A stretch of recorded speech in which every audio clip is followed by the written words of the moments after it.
नमस्कार दोस्तों, कहानी कास्ट जिंदगी की कहानी में आज आप सुनने जा रहे हैं प्रसिद्ध कथाकार प्रेमचंद की कहानी धिक्कार। कहानी सुना रही हैं इंदु कुमारी। अनाथ और विधवा मानी के लिए जीवन में अब रोने के सिवा कोई दूसरा अवलंब न था। वह 5 वर्ष की थी कि उसके पिता का देहांत हो गया। माता ने किसी तरह उसका पालन पोषण किया। 16 वर्ष की अवस्था में मोहल्ले वालों की मदद से उसका विवाह भी हो गया, पर साल के अंदर ही माता और पति दोनों विदा हो गए। इस विपत्ति में उसे अपने चाचा वंशीधर के सिवा और कोई नज़र न आया।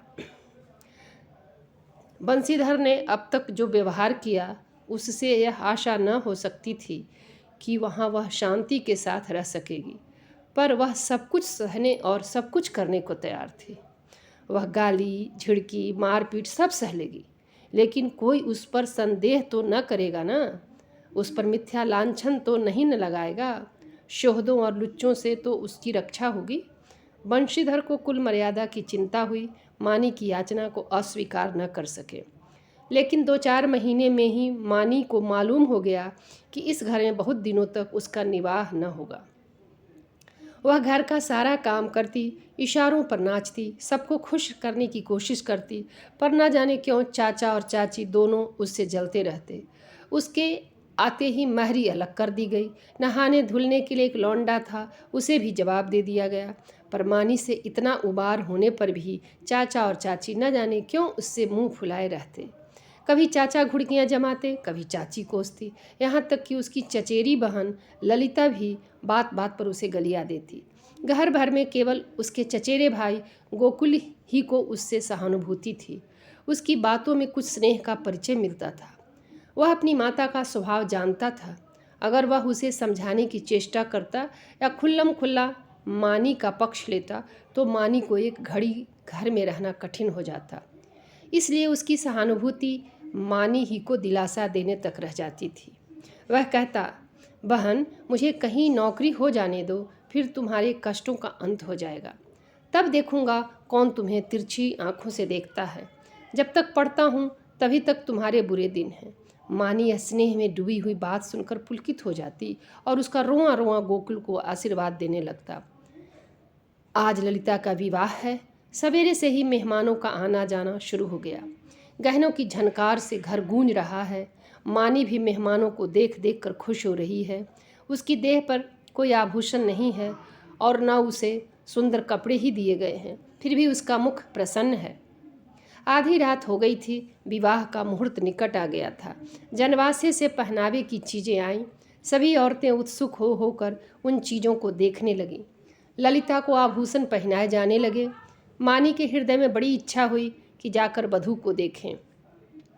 अभी कल जो बालिका थी उसे आज वधू वेश में देखने की इच्छा न रोक सकी। वह मुस्कुराती हुई कमरे में घुसी। सहसा उसकी चाची ने झिड़क कर कहा, तुझे यहाँ किसने बुलाया था? निकल जा यहाँ से।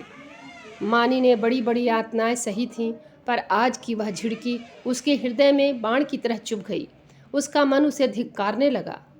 तेरे छिछोरेपन का यही पुरस्कार है। यहाँ सुहागिनों के बीच में तेरे आने की क्या जरूरत थी? वह खिसियाई हुई कमरे से निकली और एकांत में बैठकर रोने के लिए ऊपर जाने लगी। सहसा जीने पर उसी इंद्रनाथ से मुठभेड़ हो गई। इंद्रनाथ गोकुल का सहपाठी और परम मित्र था। वह भी न्योते में आया हुआ था। इस वक्त गोकुल को खोजने के लिए ऊपर आया था।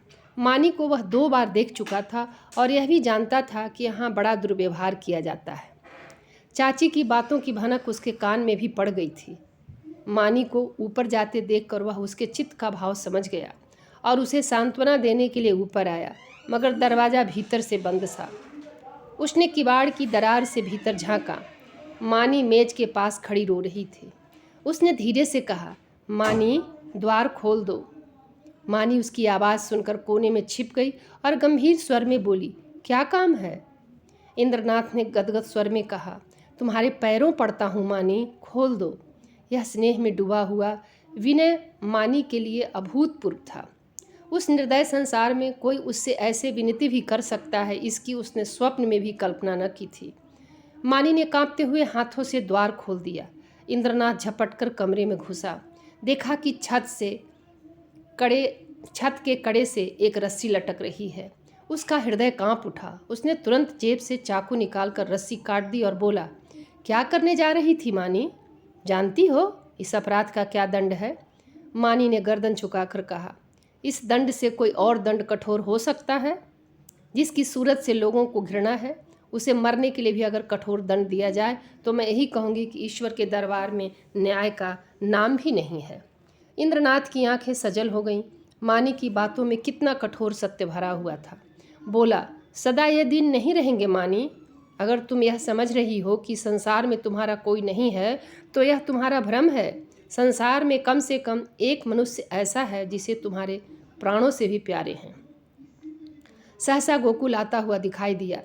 मानी कमरे से निकल गई। इंद्रनाथ के शब्दों से उसके मन में एक तूफान सा उठा दिया। उसका क्या आशय है यह उसकी समझ में न आया। फिर भी आज उसे अपना जीवन सार्थक मालूम हो रहा था। उसके अंधकारमय जीवन में एक प्रकाश का उदय हो गया था। इंद्रनाथ को वहाँ बैठे और मानी को कमरे से जाते देखकर गोकुल को कुछ खटक गया। उसकी त्योरियां बदल गईं। कठोर स्वर में बोला, तुम यहाँ कब आए? इंद्रनाथ ने अविचलित भाव से कहा, तुम्ही को खोजता हुआ यहाँ आया था। तुम यहाँ न मिले तो नीचे लौटा जा रहा था। अगर चला गया होता तो इस वक्त तुम्हें यह कमरा बंद मिलता और पंखे के कड़े में एक लाश लटकती हुई नजर आती। गोकुल ने समझा यह अपने अपराध के छिपाने के लिए कोई बहाना निकाल रहा है। तीव्र कंठ से बोला, तुम यह विश्वासघात करोगे? मुझे ऐसी आशा न थी। इंद्रनाथ का चेहरा लाल हो गया। वह आवेश में आकर खड़ा हो गया और बोला, न मुझे यह आशा थी कि तुम मुझ पर इतना बड़ा लांछन रख दोगे। मुझे मालूम था कि तुम मुझे इतना नीच और कुटिल समझते हो। मानी तुम्हारे लिए तिरस्कार की वस्तु हो, मेरे लिए वह श्रद्धा की वस्तु है और रहेगी। मुझे तुम्हारे सामने अपनी सफाई देने की ज़रूरत नहीं है, लेकिन मानी मेरे लिए उससे कहीं पवित्र है जितनी तुम समझते हो। मैं नहीं चाहता था कि इस वक्त उससे ये बातें कहूँ। इसके लिए और अनुकूल परिस्थितियों की राह देख रहा था, लेकिन मामला आ पड़ने पर कहना ही पड़ रहा है। मैं यह तो जानता था कि मानी का तुम्हारे घर में कोई आदर नहीं, लेकिन तुम लोग उसे इतना नीच और त्याज्य समझते हो, यह तुम्हारी माताजी की बातें सुनकर मालूम हुआ। केवल इतनी सी बात के लिए वह चढ़ावे के गहने देखने चली गई थी। तुम्हारी माता ने उसे इस बुरी तरह झिड़का जैसे कोई कुत्ते को भी न झिड़केगा। तुम कहोगे इससे मैं क्या करूं? मैं कर ही क्या सकता हूँ? जिस घर में एक अनाथ स्त्री पर इतना अत्याचार हो, उस घर का पानी पीना भी हराम है। अगर तुमने अपनी माता को पहले ही दिन समझा दिया होता तो आज यह नौबत ना आती। तुम इस इल्ज़ाम से नहीं बच सकते। तुम्हारे घर में आज उत्सव है। मैं तुम्हारे माता पिता से कुछ नहीं बातचीत कर सकता, लेकिन तुमसे कहने में संकोच नहीं है कि मानी को मैं अपनी जीवन सहचरी बनाकर अपने को धन्य समझूंगा। मैंने समझा था उसका कोई ठिकाना करके तब यह प्रस्ताव करूंगा, पर मुझे भय है कि और विलंब करने में मैं शायद मानी से हाथ धोना पड़े। इसलिए तुम्हें और तुम्हारे घर वालों को चिंता से मुक्त करने के लिए मैं आज ही यह प्रस्ताव किए देता हूँ। गोकुल के हृदय में इंद्रनाथ के प्रति ऐसी श्रद्धा कभी न हुई थी। उस पर ऐसा संदेह करके वह बहुत ही लज्जित हुआ। उसने अनुभव भी किया कि माता के भय से मैं मानी के विषय में तटस्थ रहकर कायरता का दोषी हुआ हूँ। यह केवल कायरता थी और कुछ नहीं। कुछ झेंपता हुआ बोला, अगर अम्मा ने मानी को इस बात पर झिड़का तो वह उनकी मूर्खता है। मैं उनसे अवसर मिलते ही पूछूंगा। इंद्रनाथ, अब पूछने पाछने का समय निकल गया। मैं चाहता हूँ कि तुम मानी से इस विषय में सलाह करके मुझे बतला दो। मैं नहीं चाहता कि अब वह यहाँ क्षण भर भी रहे। मुझे आज मालूम हुआ कि वह गर्भिणी प्रकृति की स्त्री है, और सच पूछो तो मैं उसके स्वभाव पर मुग्ध हो गया हूँ। ऐसी स्त्री अत्याचार नहीं सह सकती। गोकुल ने डरते डरते कहा, लेकिन तुम्हें मालूम है वह विधवा है। जब हम किसी के हाथों अपना असाधारण हित होते देखते हैं तो हम अपनी सारी बुराइयां उसके सामने खोल कर रख देते हैं।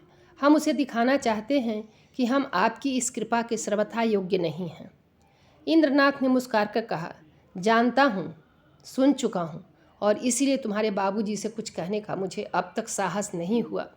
लेकिन न जानता तो भी इसका मेरा निश्चय पर कोई असर न पड़ता। मानी विधवा ही नहीं, अछूत हो। उससे भी गई बीती हो। अगर कुछ भी हो, वह भी मेरे लिए वह रमणी रत्न है। हम छोटे छोटे कामों के लिए तजुर्बेकार आदमी खोजते हैं। जिसके साथ हमें जीवन यात्रा करनी है, उसमें तजुर्बा का होना ऐब समझते हैं। मैं न्याय का गला घोंटने वालों में नहीं, विपत्ति से बढ़कर तजुर्बा सिखाने वालों कोई विद्यालय आज तक नहीं खुला।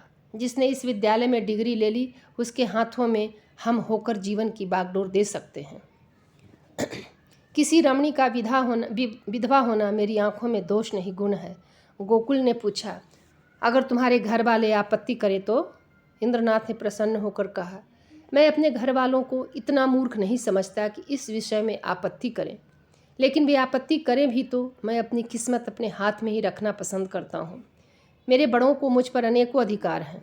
बहुत सी बातों में मैं उनकी इच्छा को कानून समझता हूँ, लेकिन जिस बात को मैं अपनी आत्मा के विकास के लिए शुभ समझता हूँ, उसमें मैं किसी से दबना नहीं चाहता। मैं इस गर्व का आनंद उठाना चाहता हूँ कि मैं स्वयं अपने जीवन का निर्माता हूँ। गोकुल ने कुछ शंकित होकर कहा, और मानी न मंजूर करे तब? इंद्रनाथ को यह शंका बिल्कुल निर्मल जान पड़ी। बोले, तुम इस समय बच्चों की सी बात कर रहे हो गोकुल, यह मानी हुई बात है। मानी आसानी से मंजूर न करेगी। वह इस घर में ठोकरें झिड़कियाँ सहेंगी, गालियाँ सुनेंगी, पर इसी घर में रहेगी। जुगों के संस्कार को मिटा देना आसान नहीं है, लेकिन हमें उसको राजी करना पड़ेगा। उसके मन में संचित संस्कारों को निकालना पड़ेगा। हमें विधवाओं के पुनर्विवाह के पक्ष में हैं। मेरा ख्याल है कि पतिव्रत का यह अलौकिक आदर्श संसार का अमूल्य रत्न है और हमें बहुत सोच समझकर उस पर आघात करना चाहिए। लेकिन मानी के विषय में यह बात नहीं उठती। प्रेम और भक्ति नाम से नहीं, व्यक्ति से होती है।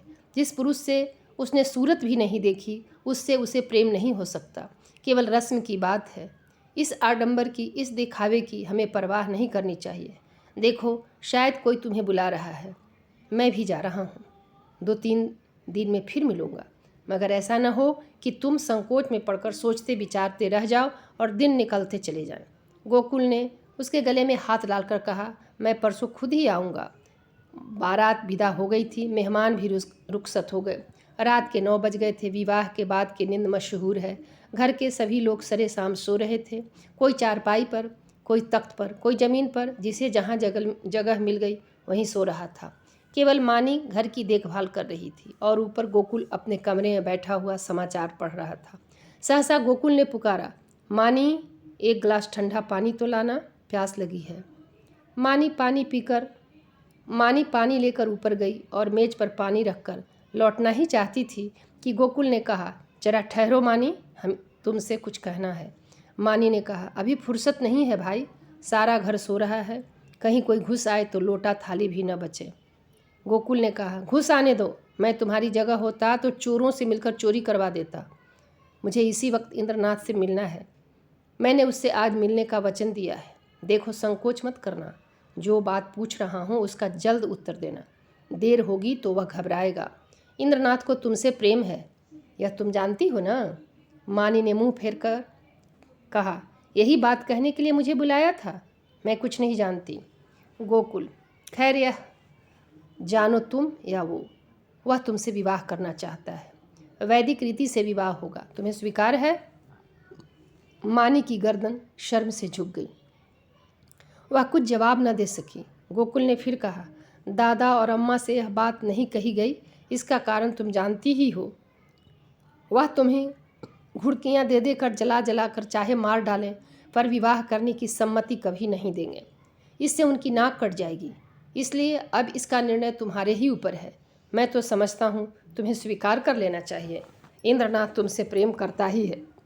यूँ भी वह निष्कलंक चरित्र का आदमी है और बला का दिलेर है। भय तो उसे छू भी नहीं गया। तुम्हें सुखी देखकर मुझे सच्चा आनंद होगा। मानी के हृदय में एक बेग उठ रहा था, मगर मुंह से आवाज़ न निकली। गोकुल ने खींचकर कहा, देखो मानी, यह चुप रहने का समय नहीं है। क्या सोचती हो? मानी ने कांपते स्वर में कहा, हाँ। गोकुल के हृदय का बोझ हल्का हो गया। मुस्काने लगा। मानी शर्म के मारे वहाँ से भाग गई। शाम को गोकुल ने अपनी माँ से कहा, अम्मा, इंद्रनाथ के घर आज कोई उत्सव है। उसकी माता अकेली घबरा रही थी कि कैसे सब काम होगा। मैंने कहा मैं मानी को कल भेज दूंगा, तुम्हारी आज्ञा हो तो मानी को पहुंचा दूं, कल परसों तक चली आएगी। मानी उसी वक्त वहां आ गई। गोकुल ने उसकी ओर कनखियों से ताका। मानी लज्जा से गड़ गई, भागने का रास्ता न मिला। माँ ने कहा, मुझसे क्या पूछती हो, वह जाए ले जाओ। गोकुल ने मानी से कहा, कपड़े पहनकर तैयार हो जाओ, तुम्हें इंद्रनाथ के घर चलना है। मानी ने आपत्ति की, मेरा जी अच्छा नहीं है, मैं न जाऊंगी।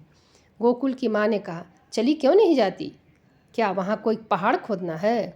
मानी एक सफ़ेद साड़ी पहनकर तांगे पर बैठी तो उसका हृदय कांप रहा था और बार बार आंखों में आंसू भर आते थे। उसका हृदय बैठा जाता था मानो नदी में डूबने जा रही हो। तांगा कुछ दूर निकल गया तो उसने गोकुल से कहा, भैया मेरा जी न जाने कैसा हो रहा है, घर चलो, तुम्हारे पैर पड़ती हूँ। गोकुल ने कहा, तू पागल है, वहाँ सब लोग तेरी राह देख रहे हैं और तू कहती है लौट चलो। मानी कहती है, मेरा मन कहता है कोई अनिष्ट होने वाला है। गोकुल कहता है, और मेरा मन कहता है तू रानी बनने जा रही है। मानी, 10-5 दिन ठहर क्यों नहीं जाते, कह देना मानी बीमार है। गोकुल, पागलों की सी बातें ना करो। मानी, लोग कितना हंसेंगे।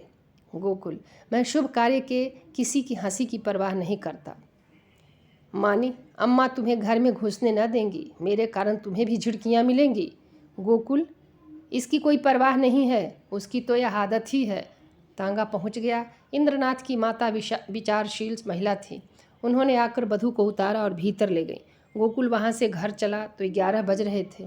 एक ओर तो शुभ कार्य के पूरा करने का आनंद था, दूसरी ओर भय था कि कल मानी न जाएगी तो लोगों का क्या जवाब दूंगा।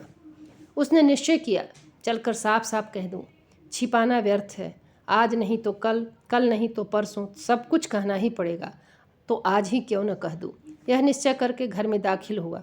माता ने किवाड़ खोलते हुए कहा, इतनी रात तक क्या करने लगे, उसे भी क्यों नहीं लेते आए, कल सवेरे चौका बर्तन कौन करेगा। गोकुल ने सिर झुकाकर कहा, वह तो अब शायद लौट कर ना आए अम्मा, उसके वहीं रहने का प्रबंध हो गया है। माता ने आंखें फाड़ कर कहा, क्या बकता है, भला वह वहाँ कैसे रहेगी। गोकुल, इंद्रनाथ से उसका विवाह हो गया है। माता मानो आकाश से गिर पड़ी। उन्हें कुछ सूझ न रही कि मेरे मुंह से क्या निकल रहा है। कुलांगार, भड़वा, हरमजादा, न जाने क्या क्या कहा, यहाँ तक कि गोकुल का धैर्य चरम सीमा का उल्लंघन कर गया। उसका मुंह लाल हो गया, त्योरियां चढ़ गई। बोला, अम्मा बस करो, अब मुझ में इससे ज़्यादा सुनने की सामर्थ्य नहीं है। अगर मैंने कोई अनुचित कर्म किया होता तो आपकी जूतियां खाकर भी सिर न उठाता, मगर मैंने कोई अनुचित कर्म नहीं किया है। मैंने वही किया जो ऐसी दशा में मेरा कर्तव्य था और जो हर एक भले आदमी को करना चाहिए। तुम मूर्खा हो, तुम्हें नहीं मालूम कि समय की क्या प्रगति है। इसीलिए अब तक मैंने धैर्य के साथ तुम्हारी गालियाँ सुनी। तुमने और मुझे दुख के साथ कहना पड़ता है कि पिताजी ने भी मानी के जीवन का नारकीय बना रखा था। तुमने उसे ऐसी ऐसी ताड़नाएँ दी जो कोई अपने शत्रु को भी न देगा। इसीलिए ना कि वह तुम्हारी आश्रित थी, इसीलिए ना कि वह अनाथिन थी। अब तुम्हारी गालियाँ खाने न आएगी। जिस दिन तुम्हारे घर विवाह का उत्सव हो रहा था, तुम्हारे ही एक कठोर वाक्य से आहत होकर वह आत्महत्या करने जा रही थी। इंद्रनाथ उस समय ऊपर न पहुंच जाते तो आज हम तुम सारा घर हवालात में बैठा होता। माता ने आंखें मटका कर कहा, आहा कितने सपूत बेटे हो कि सारे घर को संकट से बचा लिया। क्यों न हो, अभी बहन की बारी है, कुछ दिन में मुझे ले जाकर किसी के गले बांधाना, फिर तुम्हारी चांदी हो जाएगी। यह रोजगार सबसे अच्छा है, पढ़ लिख कर क्या करोगे। गोकुल मर्म वेदना से तिलमिला उठा, व्यथित कंठ से बोला, ईश्वर न करे कि कोई बालक तुम जैसी माता के गर्भ से जन्म ले, तुम्हारा मुंह देखना भी पाप है। यह कहता हुआ वह घर से निकल पड़ा और उन्मत्तों की भांति एक तरफ चल खड़ा हुआ। जोर से झोंके चल रहे थे, पर उसे ऐसा मालूम हो रहा था कि सांस लेने के लिए हवा नहीं है। 1 सप्ताह बीत गया पर गोकुल का कहीं पता नहीं। इंद्रनाथ को बम्बई में एक जगह मिल गई थी, वह वहाँ चला गया था। वह वहाँ रहने का प्रबंध करके अपनी माता को तार दिया और तब सास और बहू चली आएंगी। बंसीधर को पहले संदेह हुआ कि गोकुल इंद्रनाथ के घर छिपा होगा, पर जब वहाँ पता न चला तो उन्होंने सारे शहर में खोज पूछ शुरू की। जितने मिलने वाले मित्र स्नेही संबंधी थे सभी के घर गए, पर सब जगह से साफ जवाब पाया। दिन भर दौड़ धूप कर शाम को घर आते तो स्त्री के आड़े हाथों लेते और कोसों लड़कों को पानी पी पी कर कोसते। न जाने तुम्हें कभी बुद्धि आएगी भी या नहीं। गई थी चुड़ैल, जाने देती। एक बोझ सिर से टला, एक महरी रख लो, काम चल जाएगा। जब वह न थी तो क्या घर भूखा रहता था? विधवाओं के पुनर्विवाह चारों ओर तो हो रहे हैं। यह कोई अनहोनी बात नहीं है। हमारे बस की बात होती तो विधवा विवाह के पक्षपातियों को देश से निकाल देते, शाप देकर जला देते, लेकिन यह हमारे बस की बात नहीं। फिर तुमसे इतनी भी न हो सका कि मुझसे तो पूछ लेती, मैं जो उचित समझता करता। क्या तुमने समझा था मैं दफ्तर से लौट कर आऊँगा ही नहीं? वहीं अंत्येष्टि हो जाएगी। बस लड़के पर टूट पड़ी, अब रो। खूब दिल खोलकर। संध्या हो गई थी। बंसीधर स्त्री को फटकारें सुनाकर द्वार पर उद्वेग की दशा में टहल रहे थे। रह रह कर मानी पर क्रोध आता था। इसी राक्षसी के कारण मेरे घर का सर्वनाश हुआ। न जाने किस बुरी साइत में आई थी कि घर को मिटाकर छोड़ दिया। वह ना आई होती तो आज क्यों यह बुरे दिन देखने पड़ते। कितना होनहार, कितना प्रतिभाशाली लड़का था, न जाने कहाँ गया। एकाएक एक बुढ़िया उनके समीप आई और बोली, बाबू साहब, यह खत लाई हूँ, ले लीजिए। वंशीधर ने लपक कर बुढ़िया के हाथ से पत्र ले लिया। उनकी छाती आशा से धक धक करने लगी। गोकुल ने शायद यह पत्र लिखा होगा। अंधेरे में कुछ न सूझा। पूछा, कहाँ से आई हैं? बुढ़िया ने कहा, वह जो बाबू हुसैनगंज में रहते हैं, जो बम्बई में नौकर हैं, उन्हीं की बहू ने भेजा है। बंसीधर के कमरे में जाकर लैंप जलाया और पत्र पढ़ने लगे। मानी का खत था। लिखा था, पूज्य चाचा जी, अभागिनी मानी का प्रणाम स्वीकार कीजिए। मुझे यह सुनकर अत्यंत दुख हुआ कि गोकुल भैया कहीं चले गए और अब तक उनका पता नहीं है। मैं ही इसका कारण हूँ। यह कलंक मेरे ही मुख पर लगना था, वह भी लग गया। मेरे कारण आपको इतना शोक हुआ, इसका मुझे बहुत दुख है, मगर भैया आएंगे अवश्य, इसका मुझे विश्वास है। मैं भी 9 बजे वाली गाड़ी से बम्बई जा रही हूँ। मुझसे जो कुछ अपराध हुआ है उसे क्षमा कीजिएगा और चाची से मेरा प्रणाम कहिएगा। मेरी ईश्वर से यही प्रार्थना है कि शीघ्र ही गोकुल भैया सकुशल घर लौट आएं। ईश्वर की इच्छा हुई तो भैया के विवाह में आपके चरणों के दर्शन करूंगी। बंसीधर ने पत्र को फाड़ कर पुर्जे पुर्जे कर डाला। घड़ी में देखा तो 8 बज रहे थे। तुरंत कपड़े पहने सड़क पर आकर एक्का किया और स्टेशन चले। बम्बई मेल प्लेटफॉर्म पर खड़ा था। मुसाफिरों में भगदड़ मची हुई थी। खोमचे वालों की चीख पुकार से कान फटी जा रही थी। गाड़ी छूटने में थोड़ी ही देर थी। मानी और उसकी सास एक जनाने कमरे में बैठी हुई थी। मानी सजल नेत्रों से सामने ताक रही थी। अतीत चाहे दुखद ही क्यों न हो, उसकी स्मृतियां मधुर होती हैं। मानी आज बुरे दिनों को स्मरण करके दुखी हो रही थी। गोकुल से अब न जाने कब भेंट होगी।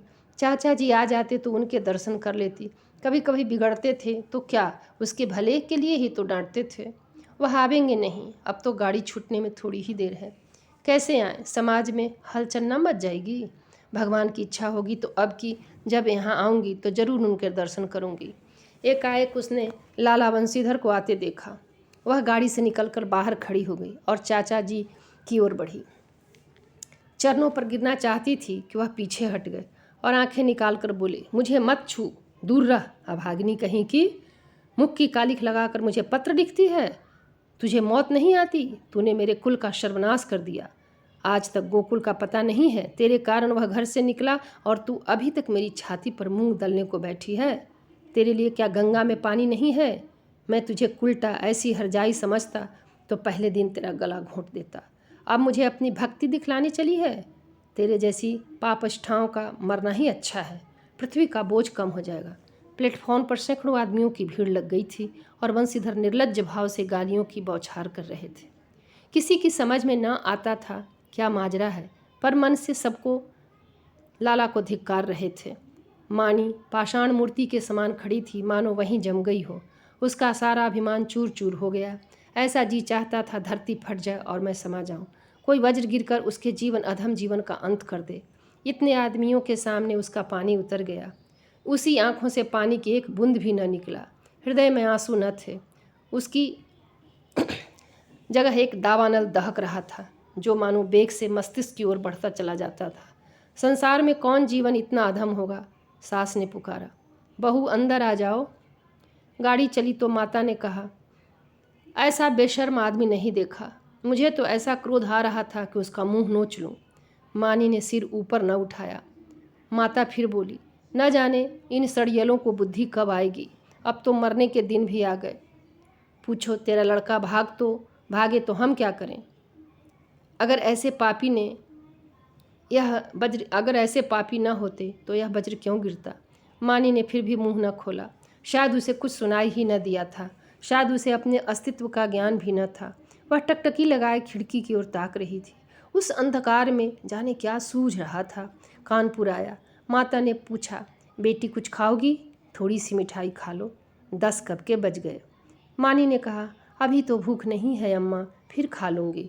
माता जी सोई, मानी भी लेटी, पर चाचा की वह सूरत आंखों के सामने खड़ी थी और उनकी बातें कानों में गूंज रही थी। आह, मैं इतनी नीच हूँ, ऐसी पतित कि मेरे मर जाने से पृथ्वी का भार हल्का हो जाएगा। क्या कहा था, तू अपने माँ बाप की बेटी है तो फिर मुँह मत दिखाना। न दिखाऊंगी, जिस मुँह पर ऐसी कालिमा लगी हुई है उसे किसी को दिखाने की इच्छा भी नहीं है। गाड़ी अंधकार को चीरती चली जा रही थी। मानी ने अपना ट्रंक खोला और अपने आभूषण निकालकर उसमें रख दिए। फिर इंद्रनाथ का चित्र निकालकर उसे देर तक देखती रही। उसकी आंखों से गर्व की एक झलक सी दिखाई दी। उसने तस्वीर रख दी और आप ही आप बोली, नहीं नहीं, मैं तुम्हारे जीवन को कलंकित नहीं कर सकती। तुम देव तुल्य हो, तुमने मुझ पर दया की है। मैं अपने पूर्व संस्कारों का प्रायश्चित कर रही थी। तुमने मुझे उठाकर हृदय से लगा लिया, लेकिन मैं तुम्हें कलंकित न करूँगी। तुम्हें मुझसे प्रेम है। तुम मेरे लिए अनादर, अपमान, निंदा सब सह लोगे, पर मैं तुम्हारे जीवन का भार न बनूंगी। गाड़ी अंधकार को चीरती चली जा रही थी। मानो आकाश की ओर इतनी देर तक देखती रही कि सारे तारे उदय हो गए और उस अंधकार में उसे अपनी माता का स्वरूप दिखाई दिया। ऐसा प्रत्यक्ष कि उसने चौंक कर आंखें बंद कर ली। न जाने कितनी रात गुजर चुकी थी। दरवाज़ा खुलने की आहट से माता जी की आंखें खुल गईं। गाड़ी तेजी से चलती जा रही थी, मगर बहू का पता न था। वह आंखें मलकर उठ बैठी और पुकारा, बहू बहू। कोई जवाब न मिला। उसका हृदय धक धक करने लगा। ऊपर के बर्थ पर नज़र डाली, पेशाब खाना में देखा, बेंचों के नीचे देखा, बहू कहीं न थी। तब वह द्वार पर आकर खड़ी हो गई। बहू का क्या हुआ? यह द्वार किसने खोला? कोई गाड़ी में तो नहीं आया? उसका जी घबराने लगा। उसने किवाड़ बंद कर दिया और ज़ोर ज़ोर से रोने लगी। किससे पूछे? डाक गाड़ी अब ना जाने कितनी देर में रुकेगी। कहती थी, बहू मर्दानी गाड़ी में बैठें। मेरा कहना न माना। कहने लगी, अम्मा जी, आपको सोने की तकलीफ होगी, यही आराम दे गई। सहसा उसे खतरे की जंजीर याद आई। उसने ज़ोर ज़ोर से कई बार जंजीर खींची। कई मिनट के बाद गाड़ी रुकी। गार्ड आया। पड़ोस के कमरे से 2-4 आदमी और भी आए। फिर लोगों ने सारा कमरा तलाश किया। नीचे तख्ते को ध्यान से देखा। रक्त का कोई चिन्ह न था। असबाब की जांच की। बिस्तर, संदूकची, बर्तन सब मौजूद थे। ताले भी सबसे बंद थे। कोई चीज़ गायब न थी। अगर बाहर से कोई आदमी आता तो चलती गाड़ी से जाता कहाँ? एक स्त्री को लेकर गाड़ी से कूदना असंभव था। सब लोग इन लक्षणों से इसी नतीजे पर पहुँचे कि मानी द्वार खोलकर बाहर झांकने लगी होगी और मुठिया हाथ से छूट जाने के कारण गिर पड़ी होगी। गार्ड भला आदमी था। उसने नीचे उतरकर 1 मील तक सड़क के दोनों तरफ तलाश किया। मानी को कोई निशान न मिला। रात को इससे ज़्यादा और क्या किया जा सकता था? माता जी को कुछ लोग आग्रहपूर्वक एक मर्दाने डब्बे में ले गए। यह निश्चय हुआ कि माता जी अगले स्टेशन पर उतर पड़े और सवेरे इधर उधर दूर तक देखभाल की जाए। विपत्ति में हम परमुखापेक्षी हो जाते हैं। माता जी कभी इसका मुंह देखती, कभी उसका। उसकी यातना से भरी हुई आंखें मानो सबसे कह रही थीं, कोई मेरी बच्ची को खोज क्यों नहीं लाता? हाय, अभी तो बेचारी की चुंदरी भी नहीं मैली हुई। कैसे कैसे साधों और अरमानों से भरी पति के पास जा रही थी। कोई इस दुष्ट बंशीधर से जाकर कहता, क्यों नहीं ले, तेरी अभिलाषा पूरी हो गई। जो तू चाहता था वह पूरा हो गया। क्या अब भी तेरी छाती नहीं जुड़ाती? वृद्धा बैठी रो रही थी और गाड़ी अंधकार को चीरती चली जाती थी।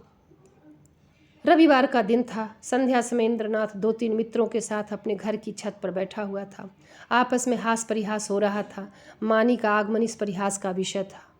एक मित्र बोले, क्यों इंद्र, तुमने तो वैवाहिक जीवन का कुछ अनुभव किया है, हमें क्या सलाह देते हो?